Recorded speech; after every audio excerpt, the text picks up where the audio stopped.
నా పేరు పద్మప్రియ. నేను ఏపీ స్పీకర్ కోడెల శివప్రసాదరావు గారి కోడలినండి. మాకు 2009 ఆగస్టు 6లో వివాహం జరిగిందండి వారి అబ్బాయి కోడెల శివరామకృష్ణతో. అప్పటి నుంచి అత్తారింటి వేధింపులు ఉన్నాయండి.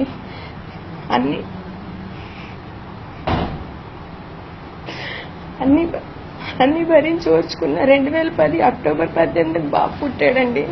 బాబు పుట్టిన తర్వాత చాలా ఎక్కువైపోయినాయండి. ఎక్కువగా అమ్మగారింట్లోనే ఉండేదాన్నండి. లాస్ట్ 1 year నుంచి కంప్లీట్గా ఇంక మా మదర్ వాళ్ళ ఇంట్లోనే మా అబ్బాయిని పెట్టుకుని ఉంటున్నానండి. అయినా వీనికి పవర్ వచ్చిన తర్వాత ఇంకా వేధింపులు ఎక్కువైపోయి మిమ్మల్ని చంపేస్తా, ఏం చేసిన అడిగే దిక్కే ఉందని రోజు బెదిరింపులు వస్తూనే ఉన్నాయండి.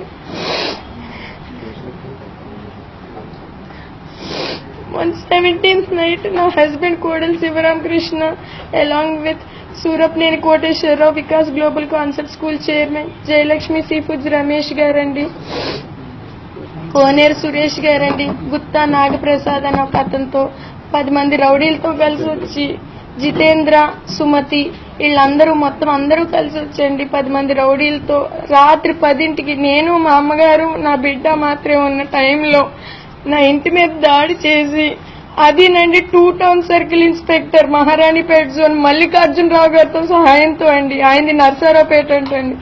ఆయన పర్సనల్ గా సీన్ లో ఉండండి, ఏంటే లోపల ఏం చేస్తున్నారు అని బూతులు మాట్లాడి, నోటితో చెప్పలేని బూతులు మాట్లాడండి. మా మెయిన్ డోర్ బద్దలు కొట్టండి.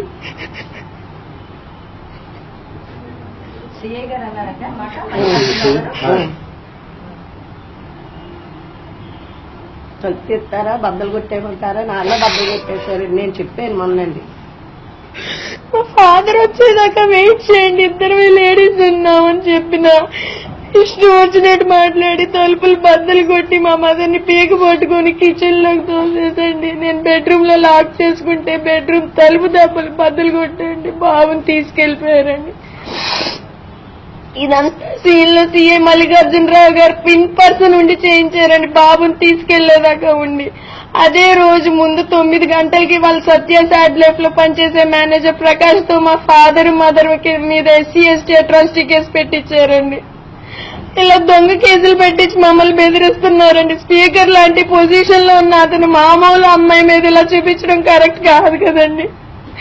నిజం చెప్తున్నాను, మీడియా కూడా నాకు పెద్ద హెల్ప్ చేయలేదండి. ఆ రోజు ఇంత అన్యాయం జరిగింది, చాలా మంది వచ్చి తీసుకున్నారు. అందరూ వాళ్ళ పొలిటికల్ పవర్ కి ఎవరు నాది టెలికాస్ట్ కూడా చేయలేదండి. ఇప్పటికీ పోలీసులు కూడా యాక్షన్ తీసుకోలేదండి. నిందితులు యాంటిసిపేటరీ బెయిల్ తీసుకునే అంత టైం ఇచ్చి వీళ్ళు కేసు స్లో డౌన్ చేస్తారు, అంతే తప్ప ఏమీ లేదండి progress.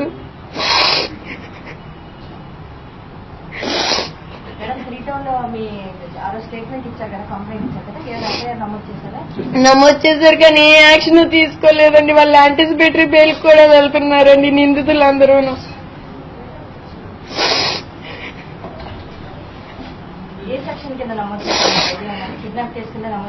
Kidnap case, 498A trespassing case ఇవన్నీ నమోదు చేశారండి. అంటే పవర్ ని అడ్డం పెట్టుకుని ఒక ఆడపిల్లని, అది ఒక 4 ఏళ్ల పిల్లని తల్లి దగ్గర నుంచి వేరు చేయడం ఎంతవరకు రైట్ అండి? నేను మీడియాని ఇదే రిక్వెస్ట్ చేస్తున్నానండి. మీరు పొలిటికల్ పవర్ కి అది లొంగిపోవడం నేను తెలియదండి నాకు. కానీ ఈ విషయం ఒక ఆడపిల్ల ఇంత ఇలా బయటకు వచ్చి మాట్లాడుతుంది, హెల్ప్ చేయమని నేను రిక్వెస్ట్ చేస్తున్నానండి. మా ఫాదర్ మదర్ మీద ఇట్లా అట్రాసిటీ కేసులు, దొంగ కేసులు పెట్టి ఇలా హెరాస్ చేయడం ఎంతవరకు కరెక్ట్ అండి? పవర్ని అడ్డం పెట్టుకుని ఇన్ని పనులు చేయొచ్చండి ఒక ఆడపిల్ల మీద? నా బిడ్డని ఏం చేశారో తెలియదు, ఎలా ఉన్నాడో తెలియదు, ఏమీ తెలియదు.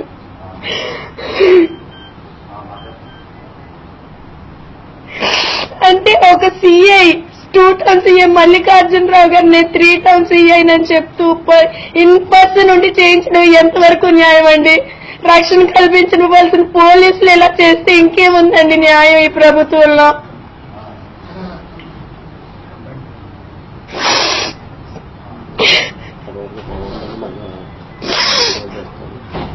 మాకు ప్రాణం మళ్ళీ ఇంకా ఎన్నో దొంగ కేసులు పెట్టి మమ్మల్ని ఏదో చేసేస్తాను ఇప్పటికీ బెదిరింపులు వస్తున్నాయండి మాకు.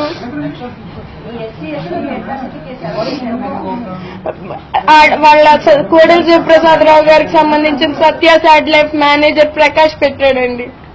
ఆ మనిషికి మళ్ళీ మనోజ్ నాన్నగారి మీద అమ్మగారి మీద అండి అటాక్ అయిన అదే రోజు 9 o'clock పెట్టారంటండి. మాకు లేట్ గా చాలా లేట్ గా తెలిసిందండి. వెంటనే వీళ్ళు అరెస్ట్ చేయమని.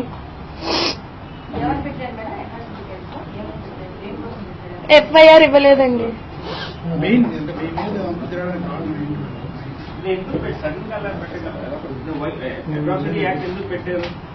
అంటే కేవలం మా మదర్ ని ఫాదర్ ని అరెస్ట్ చేస్తే నాకున్న ఇంకెవరు ఉండరు, నేను ఒక్కదాన్ని అయిపోతాను, నన్ను ఏం చేసినా అడిగే వాళ్ళు ఉండరు అంటే ఆ రోజు వచ్చిండ్రు. అతను SC ST అనుకున్నా కరెక్ట్ గా తెలియదండి. అతని చేత పెట్టించారండి. అది దొంగ కేసు అండి ప్యూర్ గా. ఆయన సత్య శాటిలైట్ లో మేనేజర్ అండి. అది కోడెల శివప్రసాద్ రావు గారిదండి.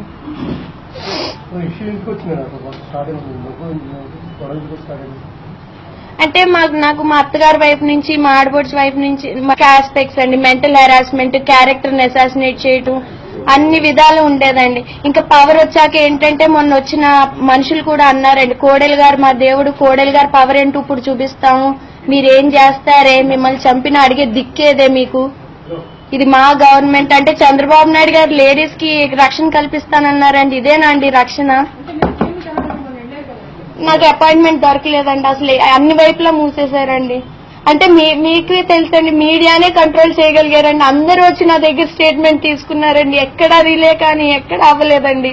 మీడియానే కంట్రోల్ చేశారండి. ఇంకా మరి నాకు సీఎం గారు పేపర్లు వచ్చినాయండి, టీవీ మొత్తం అన్ని వచ్చారు కానీ ఎవరు తీసుకోలేదండి, ఇవ్వలేదండి. టీవీలో అరేంజ్ మ్యారేజ్ అండి 2009 అండి. అక్కడ హెరాస్మెంట్ ఎక్కువైపోయిందండి, కొట్టడం అండి, ఇంటి మీదకి వచ్చి ఇష్టం వచ్చింది.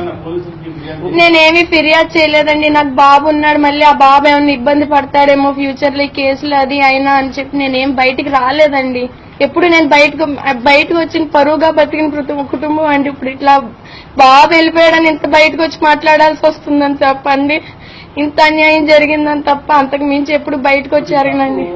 ఉందండి ఇంత అంటే పోలీస్ స్పాట్ లో పోలీసులు చేశారంటే తప్ప ఆయన పవర్ ని బట్టి కానీ ఇంకెవరు చేయించలేరు కదండి.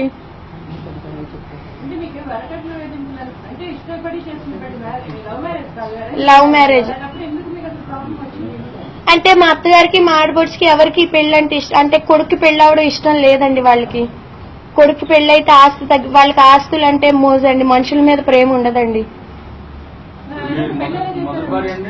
నేను రెండో భార్యనండి. ఒక అమ్మాయి వెళ్ళిపోయిందండి. పైన అంతే జనం కోసం అంతేనండి.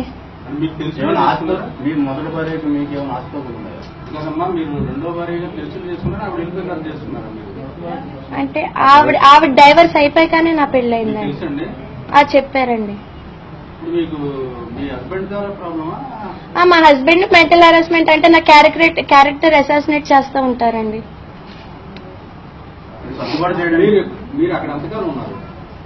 నేను ఫస్ట్ హైదరాబాద్ లో ఒక 1 year 1.5 అట్లా 1 year ఉన్నానండి. ప్రెగ్నెంట్ అయ్యాక 4th month లో వచ్చేసానండి. అంటే ప్రెగ్నెన్సీ అప్పుడు కూడా కనీసం నాకు ఫుడ్ పెట్టే దిక్కు కూడా ఫుడ్ కూడా పెట్టేవారు కాదండి మా అత్తగారు. అది అంత హెరాస్ చేసేవారండి. మేము మా అత్తగారి దగ్గరే ఉండేదాన్నండి. తర్వాత బాబు పుట్టిన ఒక 8 months కి మళ్ళీ నేను ఇంకా అక్కడ నేను హెరాస్మెంట్ తట్టుకోలేను అని ప్రెషర్ చేస్తే డాక్టర్ గారు సమస్య లేదు, మా దగ్గరే ఉండాలి, నువ్వు చచ్చినా బ్రతికినా మా దగ్గరే ఉండాలి తప్ప బయటకు వెళ్ళటానికి కుదరదంటే నేను మధ్యవర్తులు వచ్చారండి. ఒక 8 months ఆగిందండి. నేను రిక్వెస్ట్ చేసి బ్రతిమాలితే చివరికి గుంటూరులో గెస్ట్ హౌస్ కింద అక్కడ ఉండేదాన్ని. మా హస్బెండ్ ఉండేవారు కాదండి, వీక్లీ వన్స్ వచ్చేవారండి. అక్కడ ఉన్న మా ఆడపడుచు గుంటూరులోనే ఉంటారండి. ఆవిడ హెరాస్మెంట్స్ అక్కడి నుంచి తమ్ముడితో చేయించేవారండి. గుంటూరులో కూడా నన్ను ఎక్కువ రోజులు ఉండనివ్వలేదండి. 1 నెల అక్కడ ఉంటే మళ్ళీ పంపించేశారండి. ఒక 6 నెలల తర్వాత మళ్ళీ పెద్ద మనుషులు తీసుకెళ్లటం రావటం ఇట్లానే అయ్యేదండి. బట్ 2013 నేను హెరాస్మెంట్ భరించలేక మే ఎండింగ్ లో ఇంక కంప్లీట్ గా మదర్ వాళ్ళ ఇంటికి వచ్చేసానండి. అవునండి, నేను నా బాబుని కావాలని కోరుకుంటున్నానండి. మా మదర్ ఫాదర్ మీద పెట్టిన ఈ దొంగ కేసులన్నీ తీసేయాలని కోరుకుంటున్నానండి. ఈ హెరాస్మెంట్ తగ్గించాలని కోరుకుంటున్నానండి. అంటే ఒక స్పీకర్ పదవి ఉంది, నేను పదవి ఉంటే ఏమైనా చేయొచ్చు అని అందరినీ ఇన్ఫ్లుయెన్స్ చేసి ఇట్లా ఒక మామూలు సామాన్యమైన ఆడపిల్ల మీద పవర్ చూపించడం కరెక్ట్ కాదు కదండి.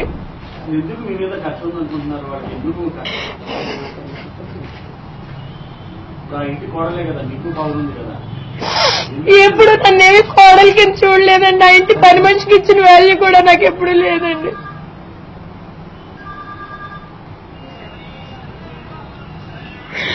బాబు ఎక్కడున్నాడో తెలియదు, ఎలా ఉన్నాడో తెలియదండి. అట్లీస్ట్ మాట్లాడే ఛాన్స్ కూడా లేదు.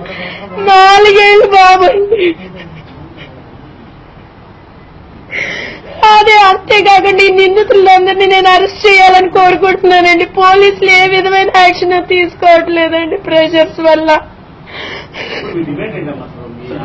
నాకు కావాలండి, మా మదర్ ఫాదర్ మీద వచ్చిన కేసులన్నీ పోవాలండి.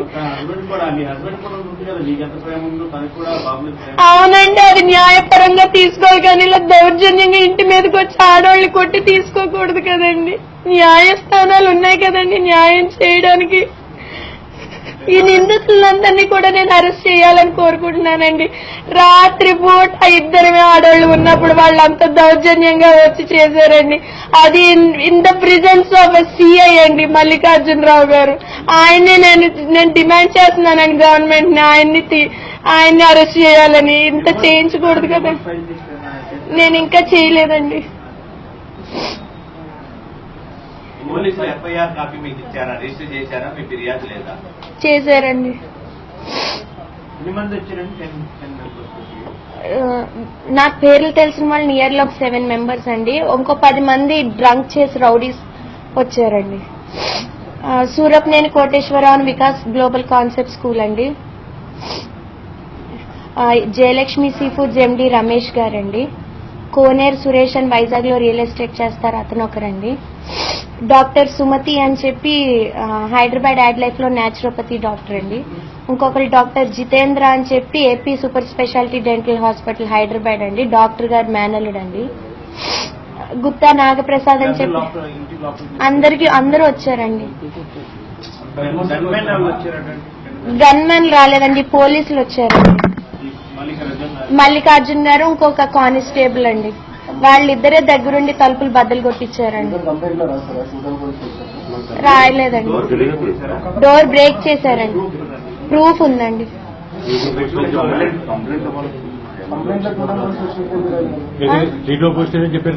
3 టౌన్ పోలీస్ స్టేషన్ అని చెప్పారండి. మాకు తర్వాత తెలిసిందండి ఆయన 2 టౌన్ పోలీస్ స్టేషన్ మల్లికార్జునరావు గారండి. మెయిన్ డోర్ బ్రేక్ చేశారండి, బెడ్రూమ్ డోర్ బ్రేక్ చేశారండి, గేట్ కూడా బ్రేక్ చేసి వచ్చారండి. ఇండివిడ్యువల్ హౌస్ అండి. పక్కన ఫ్లాట్స్ లో ఉన్న వాచ్మెన్ అందరూ ఇదంతా చూశారండి. కోరుకుంటున్నానండి ఈ విషయంలో.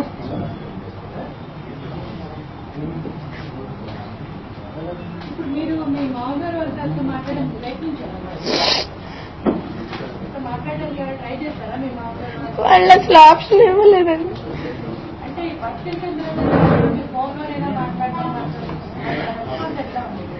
అసలు ఎవరు ట్రై చేయలేదండి. అంతా అంటే ఇప్పుడు అంతా పవర్ ఉంది, మేము ఏం చేసినా చెల్లుద్ది, మాకు ఇన్ఫ్లుయెన్స్ ఉంది, కోర్టుకి వెళ్తారా వెళ్ళండి, మాకు ఆ జడ్జి తెలుసు, మాకు పోలీసులు అందరూ తెలుసు, కేసులు పెట్టి హెరాస్ చేస్తాం, ఇలా బెదిరింపులు వస్తున్నాయండి. వీళ్ళు హైకోర్టుకి వెళ్తే హైకోర్టు జడ్జిలు అందరూ మా కిందే ఉన్నారు, ఇట్లా బెదిరిస్తున్నారండి. మదర్ ఫాదర్ మీద కేసులు పెట్టేది. అసలు వాళ్ళు ఆ ఛాన్స్ ఇవ్వట్లేదండి. అసలు కమ్యూనికేషన్ కానీ ఏమీ లేకుండా అంటే బాబుని తీసుకెళ్లిపోయాం ఏం చేస్తారు, మాకు పవర్ ఉంది అంటే వాళ్ళు డైరెక్ట్ గా చెప్పారండి. మిమ్మల్ని చంపితే అడిగే దిక్కు ఎవరున్నారని అడుగుతున్నారు. వచ్చిన వాళ్ళు అడిగారండి.